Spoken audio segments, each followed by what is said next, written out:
The Wests Tigers Podcast, proudly supported by the Wests Tigers Podcast Forum. Have your say on everything Wests Tigers by joining up for free today. Follow the link at westtigerspodcast.com.au.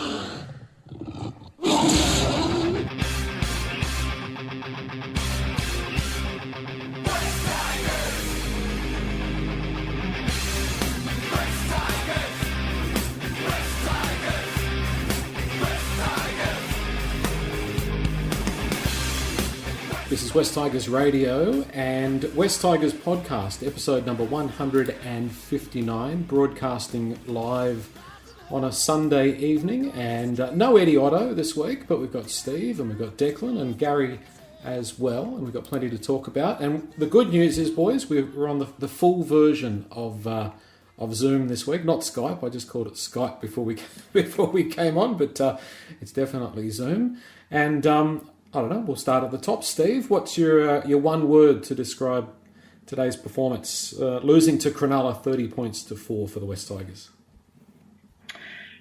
I'll say embarrassing, Joel. It was just one of those days. Yep. There was nothing. And I was sitting there watching it. I didn't go to the game, but watching on the lounge, it was just embarrassing to watch and be part of. Yeah, it was a tough afternoon. How about for you, Gary? For me, pedestrian. It just really looked like a training run, going through the motions. I thought the effort was okay, but it really was just going through the motions and not really achieving anything. So, pedestrian's my word. Okay, we haven't heard the dulcet tones of Declan McCutcheon for a while. Declan, what was your word to describe the game? My word for the game is painful. I think we all probably were dreading the game even before it started, but just to see them, especially that first half, and you just wanted to look at it with one eye closed because you just knew that at no point in that game did we look like we're going to win anything, let alone the scoreboard.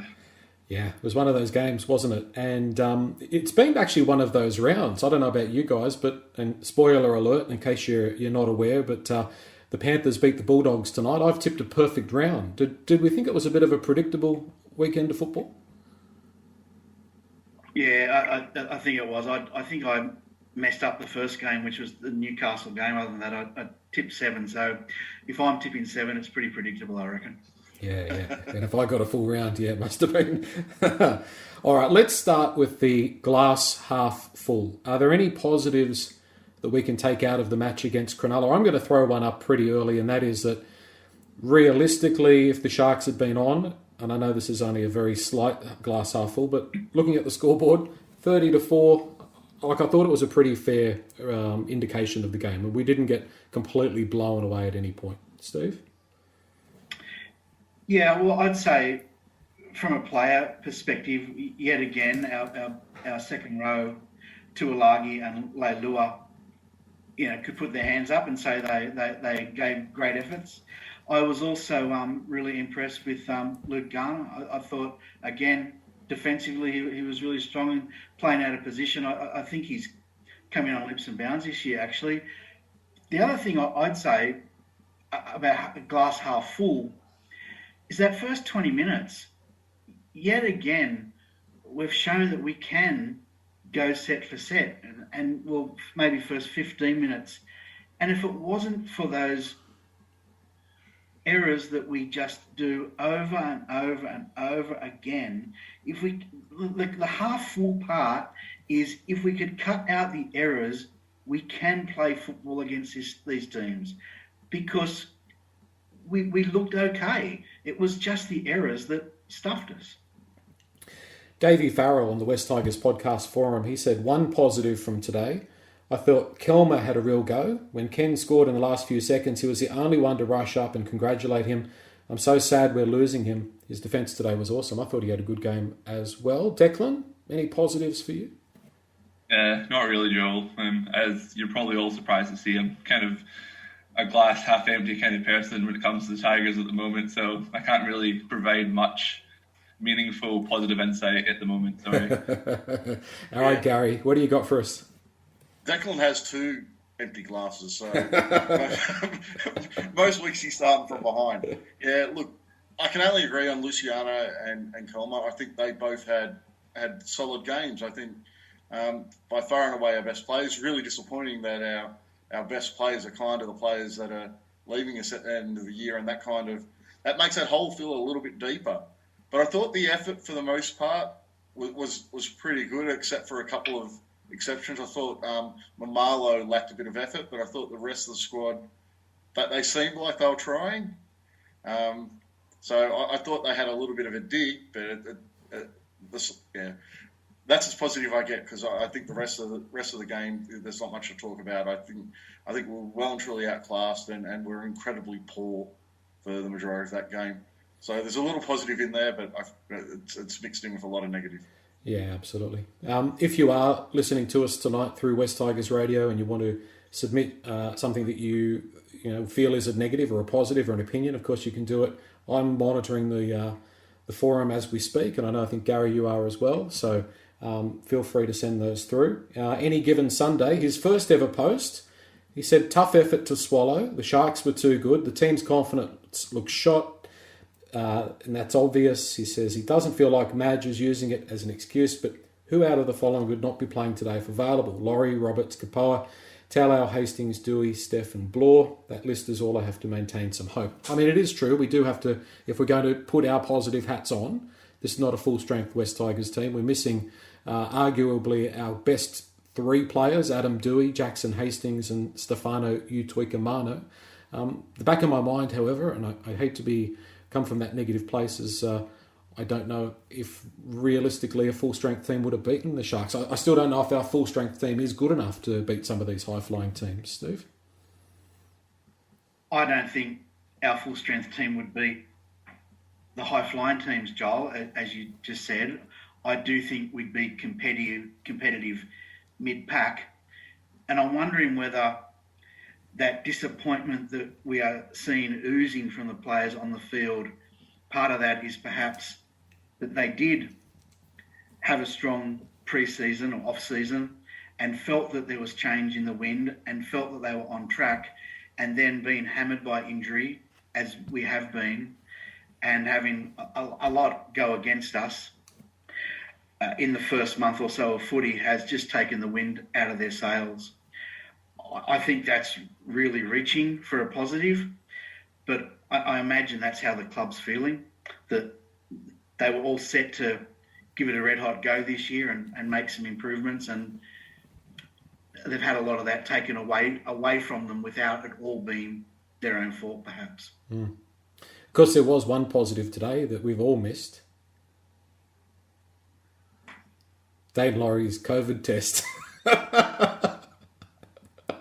All right, I can't take credit for that. That was an Andrew Voss one.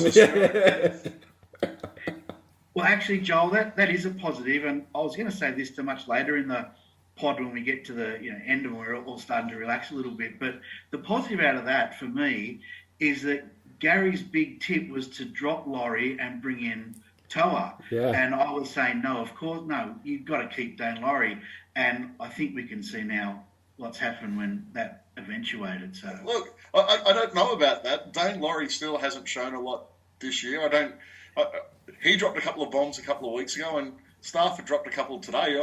At the moment, they're still on par for me, and Stafford at least showed one good game this year, and I don't think Dane's yet to put one together. So I think I'm still in front. I'm taking it as a win. What? Because he played bad when Dane had 3 bad games. Steve, you've got to take a win whenever you can get it, I guess. I like a proper win, a real win. How much on a more serious note? I mean, how much of a effort, how much of a impact do you think that was on the team losing the fullback? Just a couple of hours before the game. Declan, what do you think? Do you think it was a factor there? Obviously, getting a new fullback in is probably not that experienced. It would be a little bit tough for the team for counting numbers from the back. There was one try that we conceded in the first half where it was just an obvious 3-on-4 that maybe if Dane Laurie was there, he could have directed the team. We might not have opened up so easily. But besides that, as Gary said, Gary and Steve alluded to, Dane Laurie wasn't really playing that well to start the season anyway, so it wasn't really that much of a loss because he wasn't in that much form. And it was a good opportunity to see what Stafford Toa had in him. But yeah, it was. I don't think you can really blame the loss on something like that, to be honest. A little bit of talk about just straying away from the game about Dane Laurie's contract that's come up in recent times. How are we feeling about a re-signing of Dane Laurie? Should we be giving him a bigger deal, a better deal, or are you happy to let him look elsewhere? What are your thoughts, guys, on Dane Laurie? I think I'd be looking at a similar deal to what he's on now. I'd like to keep him around. I think he's got potential, and it's not unusual for a player to enter their second season in the first grade, and teams will work them out a little bit, and may take a little bit longer to get going. So on a deal similar to what he's on now, I'm probably quite happy. I wouldn't be looking to upgrade him though at this point in time. Yeah, I'm probably the same page as Gary. I think that would definitely be looking to extend him. Maybe not like a Stefano deal where it's basically a 3 or 4 year extension, but definitely 1 or 2 years on similar money, because fullback is a very important position, and unless you can get someone who's better than him, then you kind of just need to stick with him, because obviously as we saw Stafford Toure, he's probably not the long-term option at fullback. I think he could be a good centre or winger in the team, but unless you're going to get someone better than Dane Laurie, I think it's probably a better idea to re-sign him and hopefully he improves. But yeah, it's so frustrating, because when he came into the system last season with basically no preseason, he looked fantastic. He looked so good, but it just seems like the more Maguire has coached him, the worse he's gotten. And I say that kind of half tongue in cheek, but also a little bit serious as well. I think he's suffering a little bit from the style of play that we're playing. The fact that we don't have the big forwards to push through the middle means that he's mainly getting the ball on the back of those slow motion block plays that we run, because we don't have the distance between the defensive line. So I really think his form this year is a symptom of how we're playing and really not the cause of it. So I think his poor form is a symptom of the poor structure that we're playing with. And he's not so much to blame for that. I think if we're getting him ball in better positions, he'll be looking a lot better than he is. But the couple of mistakes he made the other week were kind of unforgivable. We need to talk about our attack, boys, because that's that's exactly where you've just hit on there, Gary. We didn't score a point in the second half against the Warriors. I didn't score a try, that is. We didn't score any tries versus the Titans, and we went 77 minutes today without scoring a try, and it was only one very late consolation try. Obviously, Jackson Hastings back next week. What are the halves going to look like next week? It's surely not going to be Brooks and Madden. It's fair to assume that's just not working. No, it doesn't appear to be working at all. It's a really hard one, because Hastings comes straight back into the halves for mine. I think one of Brooks or Madden has to be dropped. I don't think Madden did anything to write home about today either. He did play majority of the time in the 7 role. He was getting into the first receiver a lot. So I'd probably be dropping Madden and keeping Brooks around.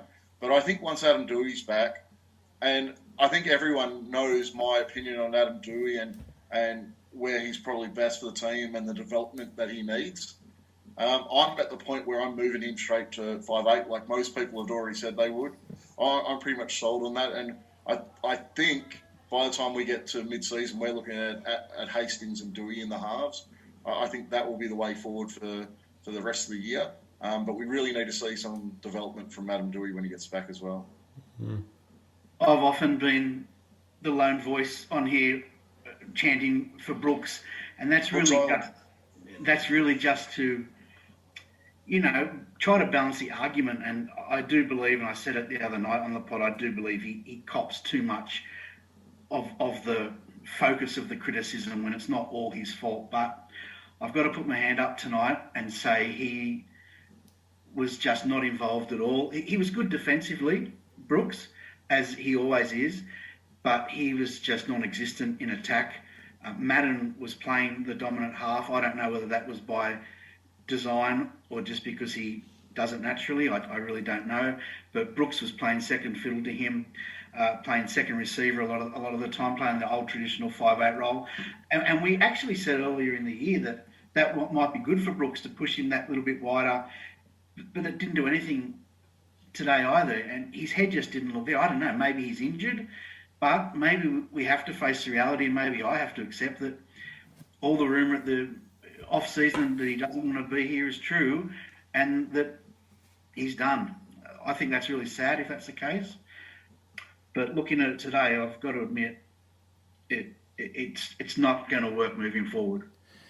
Declan, plenty of guys over the years have had long careers with one club, and they've just needed to move clubs. They've done 8 or 9 years, sometimes with success, and they have to go somewhere else and find their feet again. They have to start all over again. It seems to be increasingly that is the Luke Brooks story. He needs a change of scenery. Yes, but I don't necessarily think that just switching the clubs and switching the jerseys is going to fix some of the problems that he has within himself.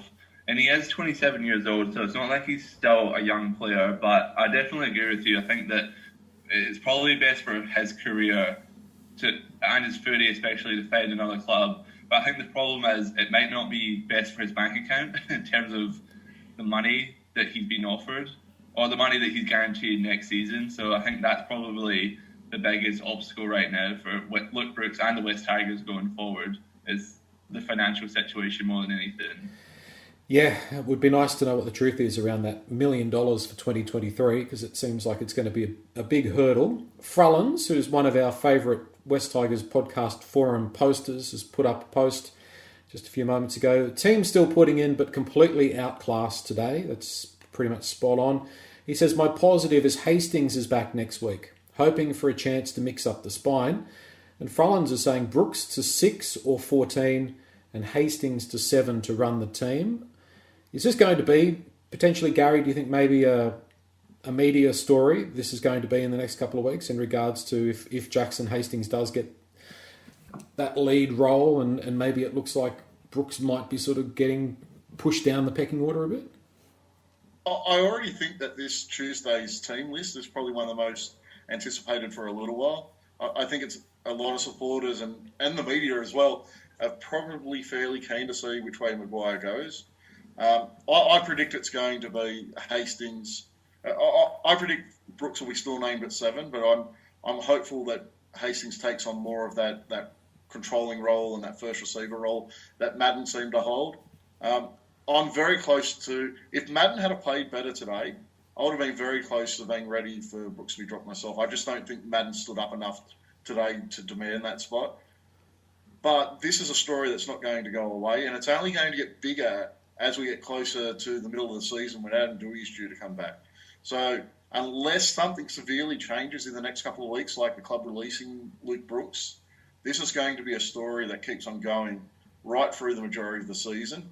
And once we have Doueihi back, it's probably going to be a story going into the end of the season, what we do about next year. So I don't see this story going away anytime soon. Well, just on that, so it looks like the story might get delayed at least a week if there is some sort of talk about those changes, because apparently Logan R21 says Brooks is on report. He says he might get a week. On report? Yeah. He is on report. He was reported during the match, and my first comment to Declan, because I knew he'd like it, was whether he did enough to get himself suspended and kind of give us that look. And you know what? It might be something that's quite beneficial that we actually get to have a look at what Hastings and Madden could do together in an NRL game. We saw it a little bit in the trial, but we haven't seen it at that NRL level yet. And that week's kind of suspension, if that does come, could be really beneficial for seeing what's the best makeup moving forward over the next couple of weeks. Thanks for the little tip there, Logan R21. Appreciate it. Campo said, well, he was responding to Frullins. He said, the team's still putting in, question mark. He said, watch the game, especially Captain Ken, carefully. And that was a pretty poor effort from Ken there for that Cronulla try. But I don't know what it is with our wingers. They just, I don't know, just some of the basic gameplay just seems to elude them at different times. They just seem to be half asleep occasionally. I mean, Ken's got caught West Tigers syndrome, hasn't he? I'd have to question that. No, Gary said earlier, the effort was there to a certain point. And I agree with that to a certain point. But the ease of which we got run around out wide was pretty poor, and it was pretty embarrassing. And that's our centres. Like Gildart was really found out today. Our wingers were really off their game, both of them. And I don't know. Efforts. I hate calling out players about effort and saying they're not putting in, because I think all first grade footballers put in, decent amounts of effort, but execution and attention to detail and working together, it just wasn't there. So, I don't know. We're not. It's just same old, really. But Mamalo showed a couple of games when he first came across to the club. I thought his first couple of games were really poor. He looked really lackadaisical. He looked very slow at getting down to the ball. And I thought today was very similar to those first couple of games he had when he came across. So I don't know whether he caught West Tiger syndrome. I think maybe there's something in his personality that he occasionally doesn't show up.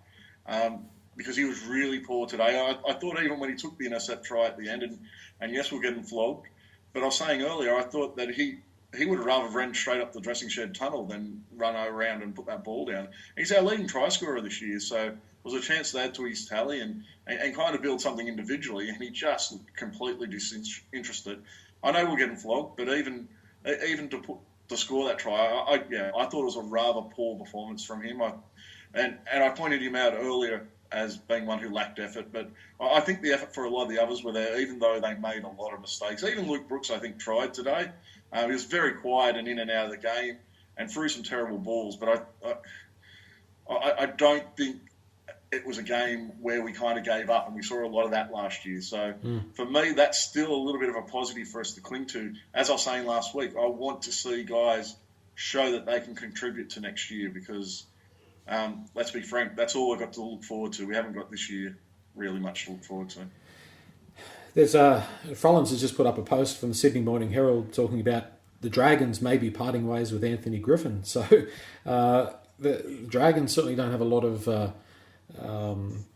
they're not putting up with mediocrity for too long by the sound of it, but anyway, that's up to them. We need to talk about the coach. Just a few comments from Michael Maguire's post-match press conference. He said, we lost our way a bit. He said, we didn't adjust to get things right. We didn't capitalise on our opportunities. Regarding the attack, he was asked about our rather interesting attack. He said, we've got to just keep working hard. And he blamed the injuries mainly around that for the lack of attack. And that's definitely out of the Michael Maguire quote book, which is, we've just got to keep working hard. We've just got to. And he said, we've got to keep working hard in the little areas. And he said, I've got a committed team to get us through this. Keep working hard in the little areas. Steve, it's got to be more than that, doesn't it? I mean, I know that we're down troops and all sorts of things, but what is wrong with this football team? Can you answer that for me? I can't answer that, Joel.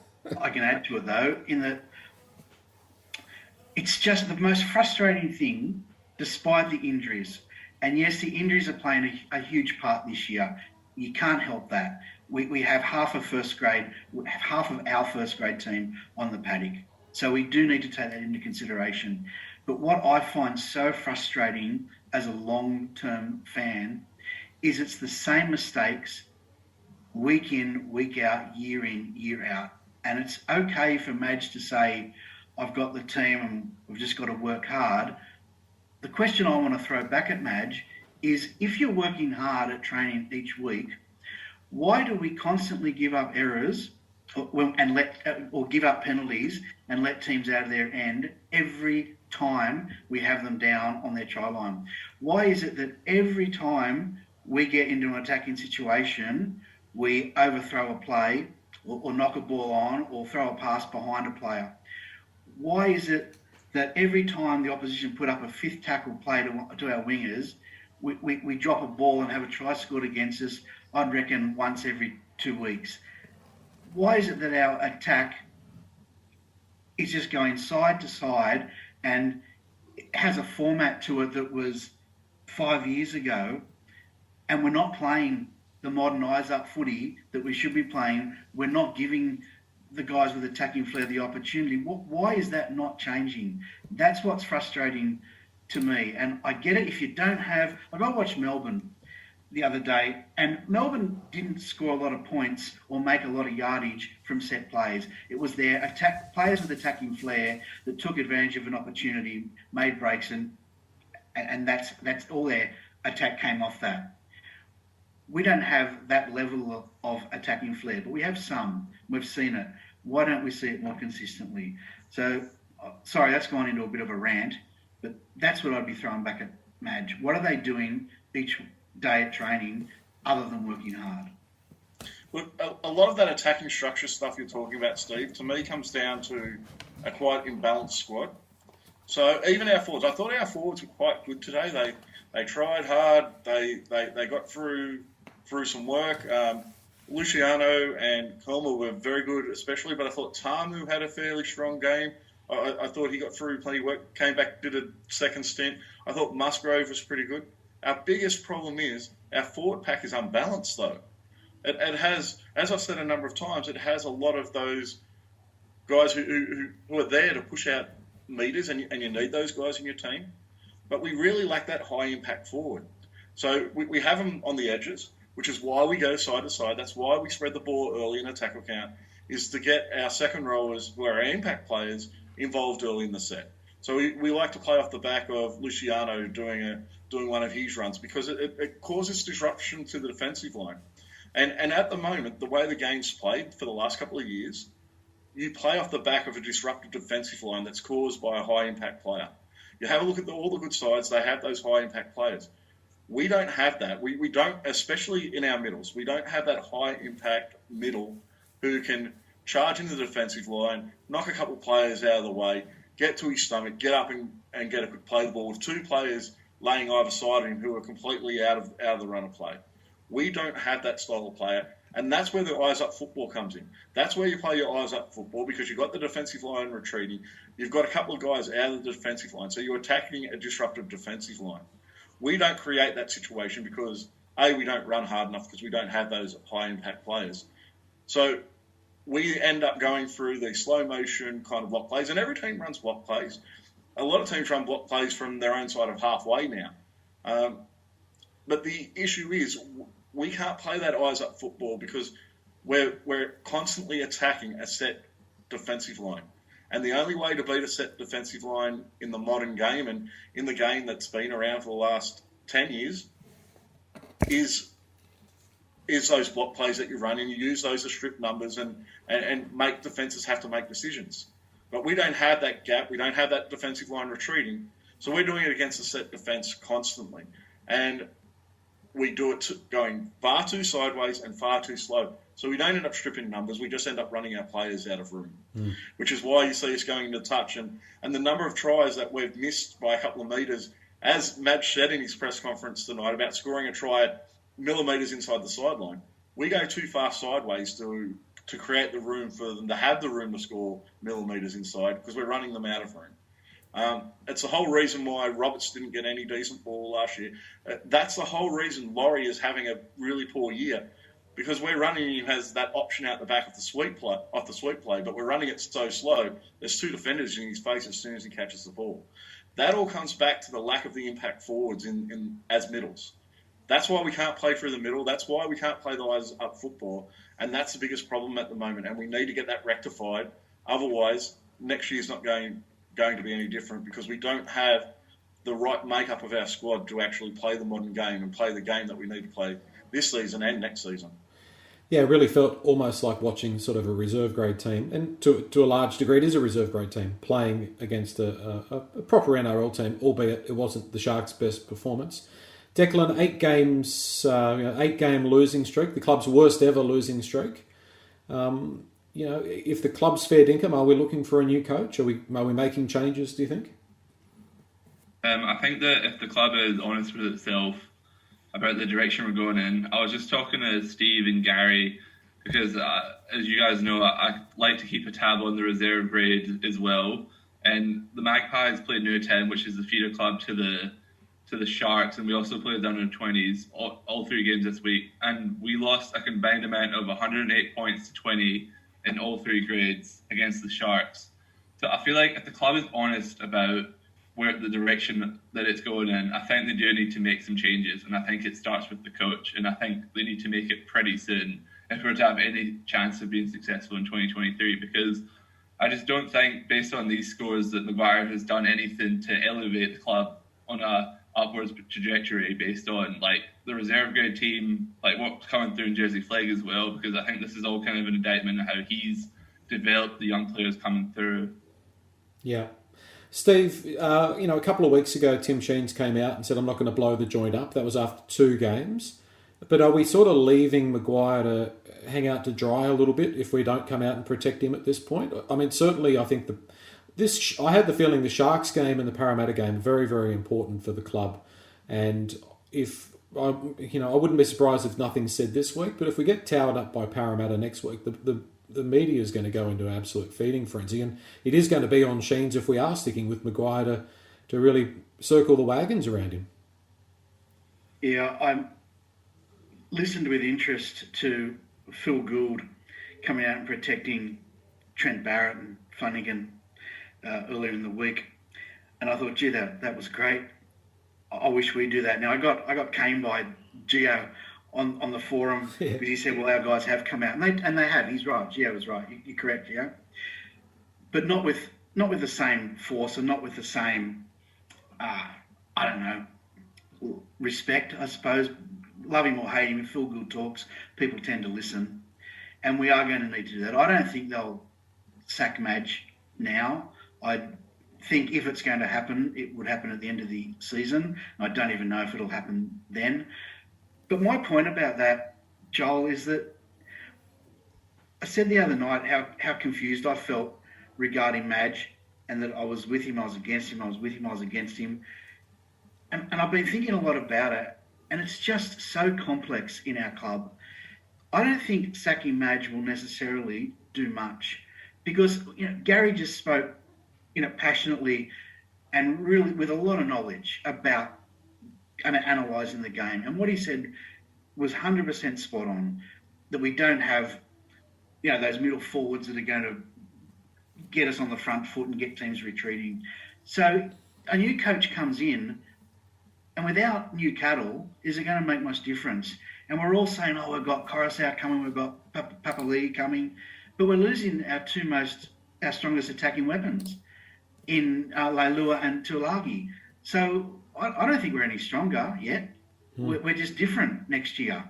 So it's not just Madge. And I'm the first to say I don't like what I'm seeing from our team from a coaching perspective, but I don't like what I'm seeing from a playing perspective either. And so if we sack Madge, what else are we doing? Because I think we are a number of changes away from anything decent at the moment. I suppose a counter argument to that would be, if you get a new coach, they could maybe get a little bit more out of the playing group that we have at the moment, and that's a big if. But we saw under Ivan Cleary, he got probably a lot more out of like pretty average players in 2018. And then second of all, the coach potentially, theoretically, hopefully, would be more attractive to like players you're recruiting from outside the club as well than Maguire is at the moment, because I think you were talking about in the group chat the list of names being held up at the moment about how many times the Tigers have missed potentially signing a recruit is starting to get quite big, and one tends to wonder, is that partly because of Maguire? I don't know the answer to that, but I think that if you brought a new coach in, you'd be hoping that he'd probably be able to fix at least those two aspects of the game for us. Look, I don't want to talk too much about the coach. I think I've made my opinion very clear over the last few weeks on where I stand with him. But one thing I will say in regards to what Steve said about the players being an issue, as I keep saying, more than one thing can be wrong at the same time, and I think that's where we are. I think our squad is extremely poor and it's missing key players, so there's definitely that side of it. But I think there's a problem at the coaching level as well, and I think that to fix this situation, both those things need to kind of be repaired. But I'm going to avoid talking about Madge because I know I know most people know kind of my thoughts on that. Keep the comments coming in on the forum. It's really good. Voice of Reason says, sadly, I think the Madden-Brooks combination has proven fruitless. He said, we've looked impotent in attack since Hastings was suspended. He said, Madden's defensive lapses add to the woes. Today was simply awful. I think it was way worse than the past few weeks. Although we managed to hang in for about 30 minutes minutes against a clearly superior side. Steve, how would you rank the game against Cronulla as compared to the other games? Was it our worst performance of the year, or was it about on par with how we've sort of turned up against the Warriors and the Knights and the Titans? I think Newcastle was our worst performance so far this year, but this would be second to that. It's the first time we've been tested by a team that's got the ability to really throw stuff at us and repel whatever we can throw. And we were put in our place a little bit. It's not slit your wrist stuff. The score tends to indicate that, but it's not. We start getting players back, and we will improve. I'm fairly confident of that. But I suppose my biggest concern, I mentioned it earlier, my biggest concern today was the ease of which we were scored against, and there was just no resilience in our defensive line. Once they got up our end, they had 1-2 plays and they were over the line. That's the concern. Yeah, I tend to agree. I think that Newcastle game was by far and away our worst performance. To me, that game was a carbon copy of what we saw last year, where a team showed up not prepared to play. I don't think that was the case today. I think the effort was kind of there for the majority, as I said earlier, but it just wasn't good enough. We're just not strong enough. We just don't have the spine to compete with those sort of sides, and the game has built and built and built and finally got away from us. I did just read on the forum a really interesting sort of idea. I was speaking a moment ago about how we lack those middle forwards with impact. And Logan, who's becoming a really good contributor to our forum and to the pod, he suggested maybe moving Luciano and playing him in a middle role just to see if he can bring that impact into the middle. So I was just wondering what you guys think. What do you think about that idea, Declan? I'm not too keen on it, just purely because I would kind of worry if Luciano had to defend in the middle of the field. I think that he kind of gets gassed on the edge, and he'd probably need to improve his concentration and focus if he was to become a good middle forward. I think that his strength is probably the fact that he is big and quite mobile, but I think I'd rather that directed at a smaller half or centre as opposed to someone who's the same size as him in the middle of the field, if that makes sense. Yeah, I tend to agree with that, especially the defensive workload side of it. I think he's barely an 80-minute player playing on an edge, and if you whack him in the middle, you're going to have to break up his stints massively. And I do really worry about his defence. He can be caught out in defence a little bit. So what I'd like to see is actually find that damaging middle. Do you see it any different, Steve?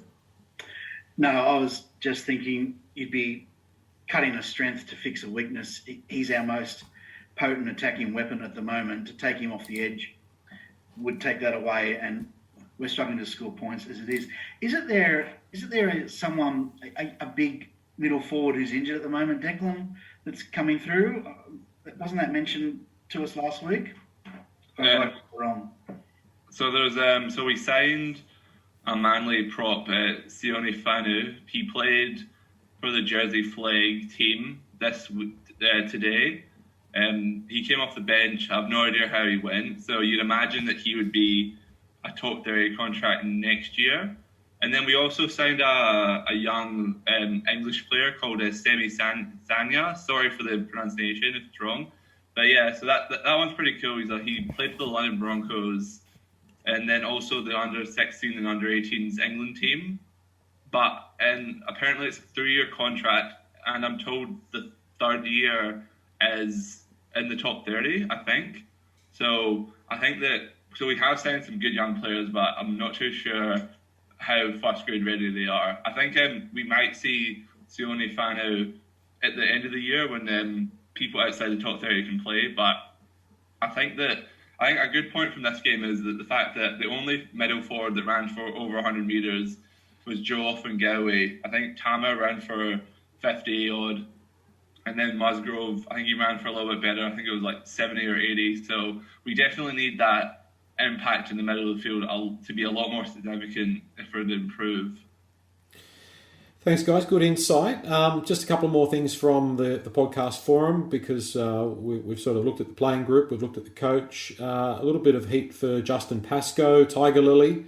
Says, with no return and absolutely no accountability shown by our illustrious CEO, Justin Pascoe, for his inept ability to lead this club. He said, I want heads to roll, starting with the one that's contributed most to the rot in our great club, and that's Justin Pascoe. I heard you put a pretty strong defence of Justin up in last week's pod there, Steve, and as we always say, to his credit, the jersey's got sponsors and the centre of excellence is there, but, I mean, do we need a review? Do we need to know where this is coming off the rails? I mean, it's Justin's job surely to set the parameters around performance and around the return on investment every time someone's wages hit their bank account every fortnight. I mean, this is a club-wide problem, isn't it? Yeah, can we please not have a review? Or if we're going to do a review, can we do it as a weekly process where we just measure ourselves against the standards we're setting for ourselves rather than a big review at the end of the year? I think they're a little bit overblown. Yeah, look, my opinion isn't going to change in 2 or 3 days around our club leadership. I think, for the most part, Pascoe is doing a good job. I do believe that. I think where we are lacking, and he has to take some responsibility for this because he is the CEO, is the football department, which is the most important part. And it might sound like a really silly comment, but it's not. It's only part of the organisation, and the other parts are actually going really well.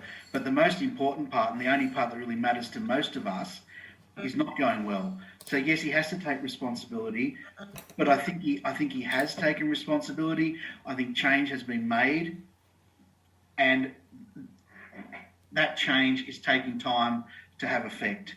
And what changes have been made from my perspective, and there's probably more than this, but this is in my head, 2 things. One, bringing Sheens in to oversee the football department, that's one, and the other is the ramping up of the Pathways program. And neither of those things are going to change everything overnight.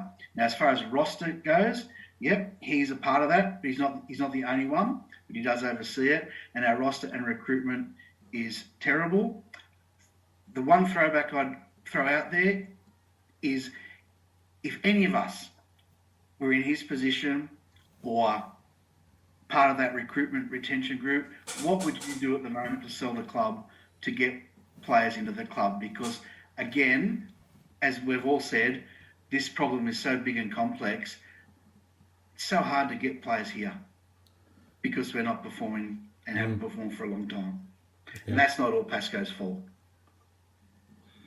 Yeah, Steve, I would love to get your opinion on this question. So last year, I think we were all a bit frustrated with the club because it seemed like they were trying to play it safe in some regards because they were talking to a lot of players. It was clear that they were trying to land a big fish, but then for whatever reason, if the money got too high or like if the players didn't want to come, it was always, well, they're not a good fit anyway. And then that kind of translated to the end of season review to where it looked like, in their minds, keeping Madge was a safe option as opposed to maybe sacking him and looking for something better, but not necessarily having something guaranteed. Does that fall on Pascoe, the fact that we might have played it safe too much last season and now it's kind of come to bite us on the ass this season because we've rolled the dice with pretty much the same cards? What do you think about that? Yeah, absolutely, it does. At the end of the day, he is the CEO. And so it falls to him. It also falls to the board and the chairman of the board because Pascoe is directed from them. I think, and I don't know this, right, but one of the things that I feel is that the club have been burnt by the media savagery and the reputation of the club and the lack of success, and they are very quick to be exceptionally defensive. And they always say, well, we've missed that player. Well, we didn't really want him because he was asking too much money or he wanted too long. Like, there's always an excuse. There's always a reason why that player that we were after we didn't get. And it's never because they didn't want to come here. Now, I don't know what they talk about behind closed doors in their senior leader meetings. I'm hoping that they talk about what are we going to do to get players to want to come here? Because that's the real problem. If they're not addressing that, honestly, amongst themselves, I don't care if they don't address that with us. Well, I do, because they should be open to their fans. But if they're addressing it internally, that's good. But if they're not, and they're just continually making excuses, and thinking everything's okay, then we are never, ever, ever going to get any better, ever. And to be honest, the big answer to that is, what are we going to do to attract players at the moment? Seems to be the centre of excellence. That seems to be the big all-encompassing answer. And to be honest, at this point in time for this club, that's not really a good enough answer. I'm going to talk about a couple of things about that side of things at the moment. I do agree with Steve. I do think I'm hopeful that with the introduction of Matthew Betsy and Brett Camorley and that work we've sent them down to do in the pathways and bringing Tim Sheens in, I'm hoping that that's a sign from our management, from our senior management, from Justin Pascoe through to our board, that the knowledge, the football knowledge in our senior management wasn't strong enough. So I think, and that football knowledge not being good enough to plan a way forward for the club. And I'm hopeful that the introduction to Sheens, introduction of Matthew Betsy, who was very high up in development at Cricket New South Wales and Cricket Australia, very well respected in pathways. I'm hoping that's a sign that those people in those high roles have realised their football knowledge isn't good enough for a modern day club. Now, Tim Sheens has been here for 6 months. That's not going to change the squad we have on the field this year. That's not going to change the side we're putting out every week. That's going to take time. And I do think we're severely lacking up in our higher management that football knowledge. I'm hoping that that's being addressed, and the people who we do have in those senior management roles are now realising that their knowledge isn't enough to move the club forward. And I'm hoping that that's the start of the catalyst to move us forward. The other part I want to talk about is Steve was talking about how to sell the club to players. We're in a situation now where there needs to be something sold to fans. It needs to be something sold to the media. Just saying, closing the doors and hiding behind it at the moment probably isn't enough for where we are as a club. I think there needs to be some kind of statement, some kind of direction given to the fan base and to the media about where we're going, what's going to change, and how we're going to get out of this situation. And it can't be lip service. It can't be, we're going to work hard and things are going to get better. Because we're deeper than that at the moment.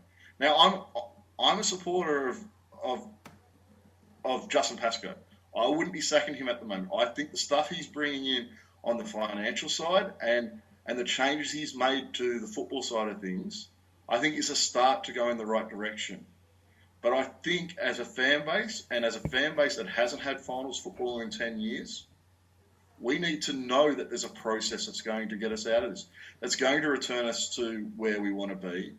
And that's what I want to see. I don't want to see Justin Pascoe given the turf. I think he's done a good job on the areas that he's really strong with and the areas that he should be responsible for. I think that part's working quite well. But I want to know what's going to improve this club. Like signing a couple of players for next year, but losing our two best players, like arguably Kelma Tuolagi and Luciano Leilua have been our two best players this year. So losing those two guys and then replacing them with two more guys to come in. And it's not the first time we've lost our best players. Like we lost Ryan Madison, and everyone rags on Ryan Madison, and he's not the same player now that he was when he was here. But when he left here, he was our best player that year, and he walked out the door. Josh Holloway, he walked out the door as well. And he was arguably our best player in the season leading up to him leaving. And we bring in new players, but they're replacing, as Steve said earlier, they're replacing the players we're losing. We need to see, and it might be culture that has to change, it might be, but there needs to be some kind of comment about that now. I think we're too far past sitting there and closing the doors and batting down the hatches and thinking hard work's going to get us out of this, because it's more than hard work. There needs to be a plan. And I think the disillusionment of fans, which is getting quite large at the moment, if you read socials and you read our forum, and it's even really split. Some people are really behind Madge. Some people are ready for him to be sacked. Some people are really behind Brooks. That's causing all sorts of tension in our fan base as well. And I think it's really time that a little bit of a direction is set for the club and a public direction, not just what's going on behind closed doors, and the fan base gets to see that a little bit. I think Lee Hadjipantalis has been at the forefront of some player negotiations, as we know. He was very heavily involved in the Josh Addo-Carr discussions and the Latrell Mitchell discussions, and we didn't get a payoff there. So I wonder if there's a thought that maybe Lee doesn't have the right approach, and because he hasn't been able to get those deals across the line, so maybe he's gone a bit gun shy. Justin Pascoe in the Tales from Tiger Town, he, as everybody who knows Justin, he comes across a certain way. And what was his famous quote? I'm a bit of a duck. I might look calm on top, but I'm paddling like hell underneath. Like, I don't think he's a natural salesperson. I don't think he is West Tigers. Tim Sheens is a coach who's now in an administration position. And if you look at those guys, no disrespect to them, but if I'm a young 20-year-old and I'm going and I've got a meeting with West Tigers, and I'm sitting down with Lee and I'm sitting down with Justin and even Tim Sheens to a degree, who hasn't won a premiership since before I was born, and I don't mean this to be disrespectful, and then I go over to South and Russell Crowe's sitting there, and Russell Crowe's passionate about this club and what this club wants to achieve, I'm going to be pulled more towards South Sydney if I don't have an axe in the game. I don't care where I go, but you sit there and you get that passion. Do you know what I'm saying? And I think that's where we're missing out. We need to somehow have somebody who is West Tigers sell this club a little bit better. Moving on from that, back to the forum, Voice of Reason says, and Voice of Reason is, you've picked a really apt name. You are the Voice of Reason, definitely. Change for the sake of change is just that. He says, sacking a coach, a CEO, or a playmaker is a major decision for a club and shouldn't be done under the emotion of a losing streak. What needs to be asked of any change is what will it do for the club? He says, what does sacking Madge do for our team in the next 3 months? Voice of Reason, I would put that back on you, and Gary wants to have a say there, but I would say that we need to do what Cronulla did last year. We need to find a coach that starts building for next year. Gary? Yeah, I'm not about sacking someone without a plan moving forward. I'm not an emotional sort of person. I'm not someone who, after the game, gets really upset about what's going on and vents a lot about a game of football. These guys know me fairly well. I'm usually quite calm. I've been getting a little bit fraying around the edges the last few weeks because it is getting difficult. But it's not about improving this year. If we're sacking a coach now, it's to set us up for next season. And as Joel just said, a model like Cronulla went with, where they appointed a coach early last year who didn't come into the club, didn't take over the running of the football club. He got involved in player retention and player recruitment. I think that would be a positive. And putting someone in charge for the rest of this season. I don't care. Keep Madge if he wants to stay. I doubt he wants to stay once you sign a coach for next year. But setting up a system where we have a coach preparing for next year. I don't care who coaches this year. Give it to Robbie Farah to give him some experience if you want to see him coaching down the end, and give him a lot of support around that. But for me, now's the time to make that sort of decision and really start to build for next year. Like, I think this season, we're 0-5. This season's pretty much a write-off. Everything about this season now needs to be building for next season. If Maguire isn't going to be your coach next year, now's the time to make the decision. If you're sticking with him next year, go for it. Ride it out and see how it goes. But we're at a point now where this season is pretty much done after 5 weeks. We've now got an opportunity to start building for next year now. So let's start putting some things in place, like our coach for next year. Let's start really looking at what our squad's going to be for next year and what our way forward's going to be next year. Because if you're just going to go to the end of this season and then sack Michael Maguire, then you've wasted this time, this kind of running that you can have to next year, because this season's done. Yeah, absolutely. Steve wants to make a point. I was just going to read out Yanni's post. Maguire has come out with the best joke in a long, long, long time, saying at the press conference that we haven't gone backwards. I think he actually believes that. Yeah, I think we've gone back a long way, and I'm taking injured players into account for sure, but just the way we play the football, and not just this year, but for the majority of last year as well. Steve? I just wanted to reiterate one point Gary just made, and that's that we need strong leadership right now from the very top of our club, and that is Justin Pascoe. I don't believe Lee Hadjipantelis needs to have a voice. He can do it from the boardroom, but I think Justin Pascoe does need to come out and say this is what a decision is made for next year. The longer we wait, now, if they go in with Madge, let's all get behind him and accept it and move on, because there's plenty of players in the squad that do back him. If the decision is to move him on, then let's get behind that and move forward with it. But it can't wait till October, that's for sure. And the fan base deserves to hear strong voice from our leadership group at the moment. That's really important, because otherwise, we've got Para next week. That could be a cricket score, and it's going to get really ugly, and our fans don't deserve that. So, guys, West Tigers, if you're listening, your fan base, your members, the people that are out there day in, day out, bleeding for this club, crying after losses, because that's what happens, right? They need strong leadership right now, and we need to know what's happening through this year into next year. You've got to show it. And the thing is, if a club wants to come out and say it's going to be matched next year, come out with your reasons for it. Tell us this is why. This is what's going well. This is what's working at the club. This is why we're making this decision. Make them really good reasons, because there's a lot of fans who don't want the coach to go that way.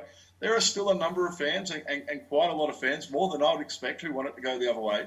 And it is, as Steve said, that a lot of the support that he does have from players is from those full-hearted players that we do have, those players that a lot of people view as our future leaders.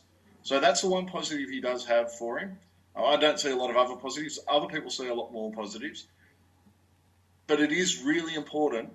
I think we've got an opportunity now to start building for next year now, and start building that resilience amongst our team. That's why I said last week the next month's really important, because we need to see what players are going to be able to contribute to us moving forward. Because there's quite a few players who aren't going to be here next year, who shouldn't be here next year. And those sort of decisions, based on the start we've had, they need to be made now. And they're difficult decisions to make. But it'd be really good to hear what kind of direction we're going in. Avo, who I've got to say, pretty much Avo and me agree on pretty much everything. But he says Pascoe is far too lightweight to be an effective CEO. He said we need a strong CEO that understands rugby league. A strong CEO wouldn't have signed off on $1 million for Brooks and a 4-year extension for Noffa. And I'd like to say, just adding into Avo's post there, and the McKay and the Zane Musgrove deal as well. I mean, that's where maybe there should have been some checks and balances around that. Declan, I'm going to make you Lord and High Ruler of the West Tigers, and you start tomorrow morning at 9 o'clock at Concord. What are you doing tomorrow? Poor Tim Sheens. You just sacked him. You'll only be so lucky. But no, I think that if I'm in charge of the Tigers, I think I'm going to sit down, probably sack Michael Maguire, to be honest. I think that I just don't see what he's building towards. I don't see any single player that you can point to me confidently and say that he's gotten better under Michael Maguire. And that's something I worry about if we're to stick with him for the entire year, how bad this kind of slump could get. So I think that I would sack him. I would find an interim coach if Tim Sheens wants to do it, or if someone like Nathan Kalis as well. Probably wouldn't be opposed to that. And then I would probably follow that Cronulla model where I would hire someone else, whether it be a Sobraldo or a Christian Wolf or even a John Morris or someone else, to give them the job so they have a lot of time to prepare for next season. So hopefully by that time we'll be more organised going forward. Further to Frullen's earlier post, and we did talk about what we would do different, which is do what Cronulla did. He's come back and said that the Sharks did come 9th last year. They needed some cream on top, which is a valid point. They were starting from a stronger base than us. He says we're in a completely different position. A new coach isn't going to come in and make this squad a top 8 team overnight. I know, but if we can get a coach that at least sort of gets us towards some forward progress, then we can do it maybe the year after. Go, Declan. Yeah, that's the most disappointing part for me, because 2018, 2019, 2020, the Sharks were, us and the Sharks were pretty neck and neck in terms of where we finished on the ladder. And yeah, they weren't too crash out either, but they just made the decision that they weren't going to settle for mediocrity, and now look at where they are. And honestly, like, they didn't finish the season all. I know they finished 9th, but they kind of crashed out and burned a bit last season, like compared to teams like the Titans. So I don't think they really, showered themselves in a lot of glory to end the season last year, but they just made some smart recruitment decisions. They developed a lot of players from within the club, guys like Will Kennedy, Jesse Ramian, Ueli as well, Blake Braley, So like a lot of guys they've actually developed as opposed to us. So I get where he's coming from. I think it's a bigger task, but I think just because it's a bigger task for us doesn't mean we can't learn things from the Sharks. I think Fluent's point was that the Sharks finished 9th last year. They were in that 8th to the 9th spot. Where were we when Madge signed? Where did we finish the year before Madge got here? And where are we now? I think that kind of is the opposite end of what Fluent's point was. We've gone from 8 or 9 since Madge got here to running dead last with no wins after 5 games. And that's it for me. I'm not talking about Madge anymore because I think people get sick of me talking about Madge. Yeah. Well, I mean, as people know, I've been following the Tigers through the different 2 incarnations since 1985. So it's been a long time.